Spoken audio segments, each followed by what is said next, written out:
Profesional Sindo Trijaya kembali lagi bersama talk show akhir pekan terakhir Polemik Sindo Trijaya Network bersama saya Wasnanda, Pangeran Ahmad Nurdin. Kita membahas topik pertarungan politik pilkada. Kita bahas ini karena baru saja RUU pilkada ini disepakati di DPR dan sudah diketok palu, dan ada beberapa hal yang menarik dari putusan di UU tersebut. Di sini saya langsung menyapa juga pembicara kita yang satunya yang baru saja bergabung dengan kita, Bang Muhammad Lukman Edi, Wakil Ketua Komisi 2 DPR. Di komisi inilah undang-undang ini digodok, walaupun disepakatinya tentunya di paripurna DPR. Kita ingin tahu Bang Lukman, ini prosesnya bagaimana? Tadi sempat ngobrol dengan dari Gedung dan dengan Mas Nerwi, itu agak kaget juga dengan beberapa hal, terutama masalah yang mempengaruhi independensi KPU dan juga mungkin tadi yang urusan dengan calon independen. Baik. Assalamualaikum warahmatullahi wabarakatuh. Waalaikumsalam. Selamat pagi, salam sejahtera bagi kita semua. Saya sebelumnya minta maaf agak telat datang, karena saya pikir acaranya jam 3 sore. Ya, saya tidak membayangkan acaranya pagi. Jadi sambil soalnya undangannya di warung. Undangannya di warung, wah ini pasti sore jam 3 terus buka bersama gitu ya. Tapi ternyata tadi di WA sama panitia, Bang dari mana? Saya kira masih di Tamrin. Wow, saya lihat lagi undangannya ternyata pagi gitu. Mudah-mudahan tidak ada acara buka bersama jam 12 siang. Baik, saya ingin mengatakan bahwa 1 bulan pembahasan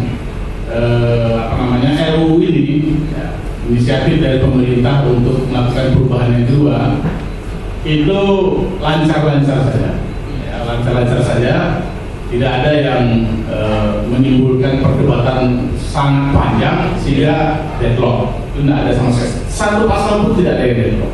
Ya, saya kira juga ini sebuah sebuah contoh atau sebuah perjalanan pembahasan RUU yang dalam situasi politik yang sekarang itu sangat kondusif, ya. lancar sekali, Lancar sekali. Bahkan saya bilang bahwa pemerintah hari ini sangat kuat secara politik. Berarti di sini semua partai politik dan mungkin juga pemerintah ikut yang mengirimkan itu benar-benar satu visi dengan RUU yang sudah disahkan itu. Ya, jadi hampir semua fraksi-fraksi tidak ada yang punya pandangan mentok kemudian berbeda dengan pemerintah, ya, mentok berbeda dengan pemerintah, sehingga ya fine-fine aja, ya. Itu yang kemudian saya simpulkan, pemerintah hari ini secara politik sangat kuat. Ketika ada substansi-substansi tertentu yang mungkin secara berdasarkan kepentingan antar fraksi atau antar partai berbeda dengan pemerintah, misalnya soal DPR dan DPD harus mundur, ini pasti bertentangan kan, secara kepentingan pasti bertentangan, ya. Masa kita bikin undang-undang meminta kita mundur? Ini namanya kan senjata makan tuan ini, ya, senjata makan tuan. Tetapi karena posisi pemerintah secara politik hari ini sangat kuat, sehingga teman-teman partai-partai, fraksi-fraksi rela mengorbankan kepentingan yang untuk ngikutin maunya pemerintah. Jadi kuat lobby di DPR-nya atau kuat karena orang dong? Nah, menurut saya secara politik memang Presiden Jokowi hari ini, pemerintahan Jokowi kuat. Oke. Konsolidasi politiknya bersama dengan partai-partai, bahkan tidak ada partai yang secara gamblang hari ini mengatakan kami oposisi, tidak ada. Coba aja ya. Jadi ini yang UU pilkada yang baru disahkan ini itu juga sebagai pertunjukan kekuatan pemerintah. Menurut saya itu. Jadi kalau misalnya kita mau sedikit canda-candaan gitu ya, sedikit candaan karena pasti nggak ada pembenarannya. Ini Pak Jokowi mau testing on the water. Kira-kira mau ngikut nggak ini partai-partai? Iya. Ya, gitu. Tapi itu kan canda-canda. Apalagi nambah anak baru ya, Itu termasuk tes anak baru ya. Oh, ya, termasuk tes anak baru. Jadi ini ya tes anak baru juga ya. Nah, itu canda-candaan ya. Jadi 1 bulan kita melakukan pembahasan itu lebih banyak waktu kita terbuang itu untuk membuat norma-norma baru di dalam undang-undang ini berkenaan dengan memberikan tambahan fungsi kepada Bawaslu, memeriksa dan mengeksekusi pelanggaran administratif yang berimplikasi kepada diskualifikasi pasangan calon. Karena ternyata usulan dari KPU dan usulan dari Bawaslu tidak semendetil seperti yang ada dalam undang-undang ini sekarang. Ya. Karena kan sebelumnya kita minta pendapat dari KPU, pendapat dari Bawaslu, tolong sampaikan pendapat secara tertulis norma-norma mana saja yang perlu dimasukkan di dalam undang-undang ini, mana yang perlu dikritisi, mana yang perlu direvisi. Ya, KPU masukkannya sekitar 5 halaman, Bawaslu sekitar 2-3 halaman gitu yang memasukkan draftnya. Yang kita hasilkan ini puluhan halaman, jadi banyak sekali. Yang terpaksa panjang, kebetulan saya memimpin beberapa panja, itu harus membahas seperti mahasiswa dulu. Ya, apa itu? Titik komanya dibahas dan ataunya dibahas. Ya, yang sebenarnya tidak produktif kalau DPR selama ini melakukan beberapa pembahasan RUU dengan cara seperti ini. Pasti prinsip-prinsip saja. Tapi terpaksa kami melakukan itu pasal demi pasal, kata demi kata, frasa demi frasa, karena memang belum ada exercise dari KPU, Bawaslu maupun exercise dari pemerintah. Kami akhirnya bersama-sama dengan pemerintah melakukan itu. Ya. Nah itu 1 bulan lebih banyak waktu untuk itu. Soal misalnya DPR, DPRD atau DPD harus mundur, 3 kali pertemuan saja di pembahasan pemerintah. Pertemuan pertama adalah ketika pemerintah menjelaskan, pertemuan kedua ketika panja terbentuk, kemudian kami minta sikap pemerintah seperti apa. Ya, pemerintah mengatakan sudah ada rapat kabinet terbatas, mengatakan kami kekeh tidak mau melanggar putusan Mahkamah Konstitusi. Ketika pleno komisi, kami minta lagi sikap pemerintah terakhir seperti apa. Pemerintah mengatakan sebentar kami dipanggil presiden untuk rapat kabinet terbatas. Ya, mengalami datang, pemerintah mengatakan tidak berubah sikap presiden. 3 kali tidak berubah. Dan posisi 3 kali pembahasan ini kami tahu betul posisi pemerintah seperti apa, posisi kami seperti apa. Kami berupaya menggoda pemerintah menawarkan opsi, muncullah ayat 1, muncul ayat 2. Ayat 1 mengatakan setiap warga negara berhak ikut serta dalam pemerintahan. Ayat 2 mengatakan bahwa berkenaan dengan kewajiban mundur, kewajiban cuti diatur berdasarkan undang-undang masing-masing. Ya, itu ayat 2 yang mengatakan seperti itu.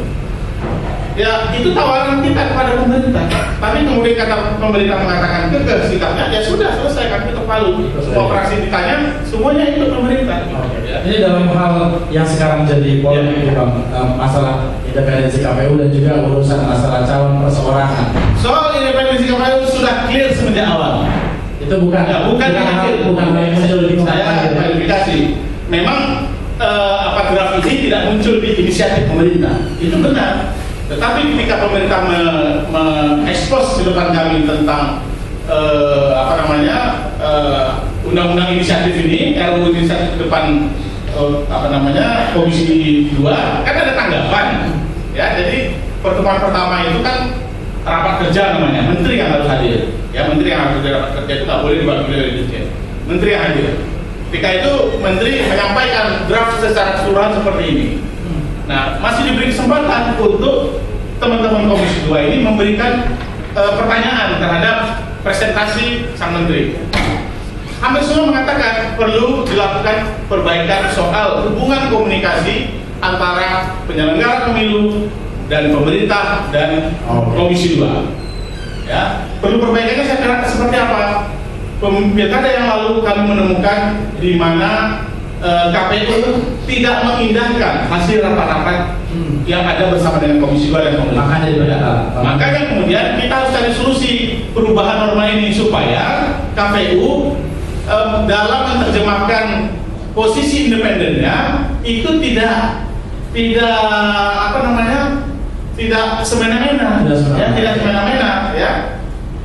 Korbannya ada soalnya. Korbannya apa? Korbannya adalah Partai Golkar dan P3. Ya.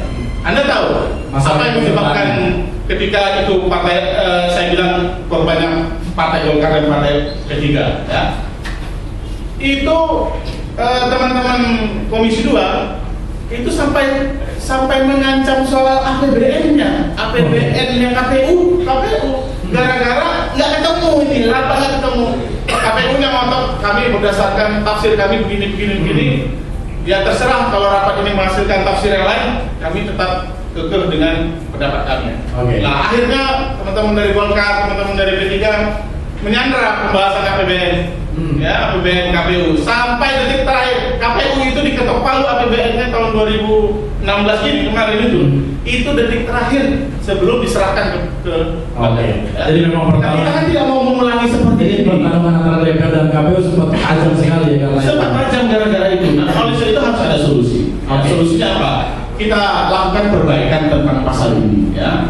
Baik itu berkenaan dengan di undang-undang penyelenggara pemilu maupun di undang-undang pilkada sendiri. Ya. Saya coba itu Pak. Ya. Terus yang kedua, sebenarnya eksistensi independen itu tidak pernah kami roba-roba, ya. Tidak pernah kami upayakan terjadi perubahan.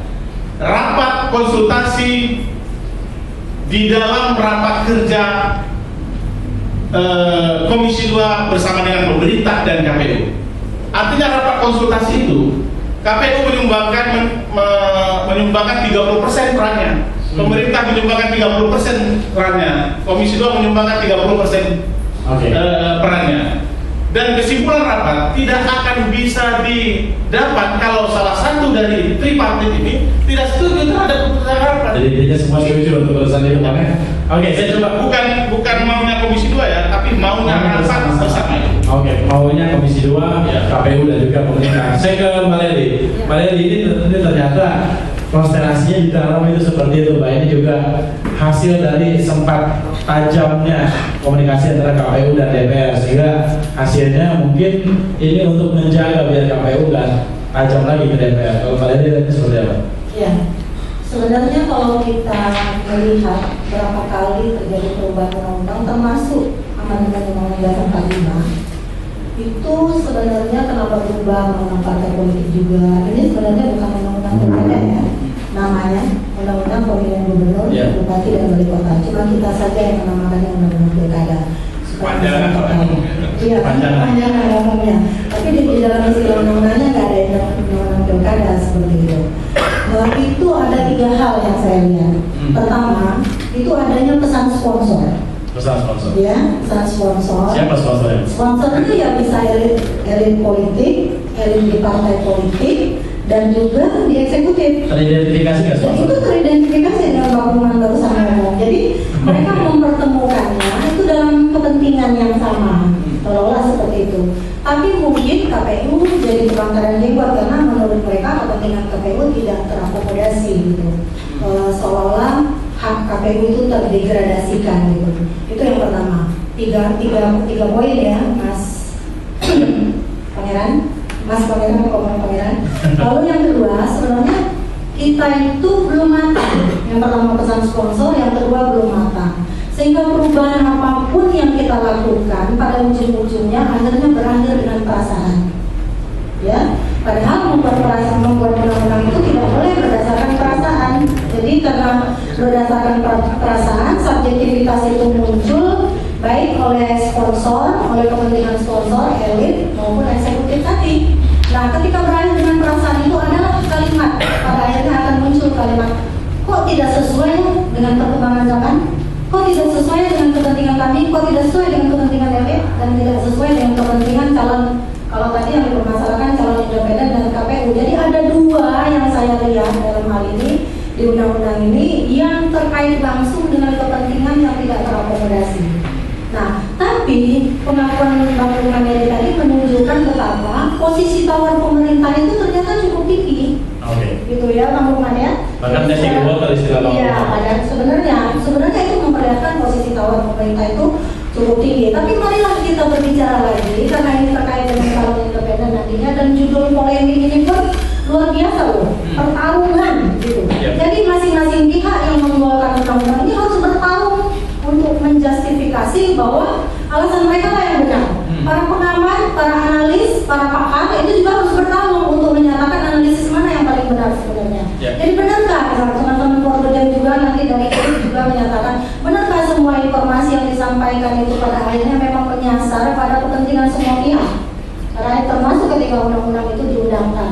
Kan kalau tadi dikatakan semua pihaknya masuk tuh, KPU, pemerintah dan juga DPR. Atau pihak lain mana lagi yang perlu dimasukkan sini? Ya, itu tadi kan KPU merasa tidak terakomodasi misalnya ketika verifikasi, jadi calon independen itu sendiri seperti nantinya pada akhirnya ini cara mereka untuk menjegal saya. Padahal sebenarnya kalau yakin dengan dukungan yang sebenarnya nggak perlu seperti itu. Menurut Ibu juga setuju bahwa ini cara untuk mencegah calon perseorangan?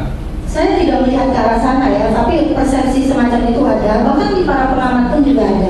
Tapi saya tidak melihat seperti itu, karena kalau dukungan itu benar, kalau tanda tangan itu benar, KPP itu benar, sebenarnya cara mencegah yang bagaimanapun nggak akan pernah terjadi, tidak akan sampai seperti itu. Oke, tapi secara sistemik dari 14 jadi 15 hari itu bisa jadi bagian dari itu. Oke, profesional strategi menarik sekali itu tadi bicara pertarungan dalam pembuatan suatu RUU. Kita nanti di sini ada KIP, kebetulan nanti saya akan tanya ke KIP sebenarnya kita punya hak nggak sih untuk tahu prosesnya? Karena tadi Perludem saja yang ikut sehari-hari itu sampai kaget lucu, apalagi kita masyarakat. Akan kita bahas lagi setelah jeda berikut ini.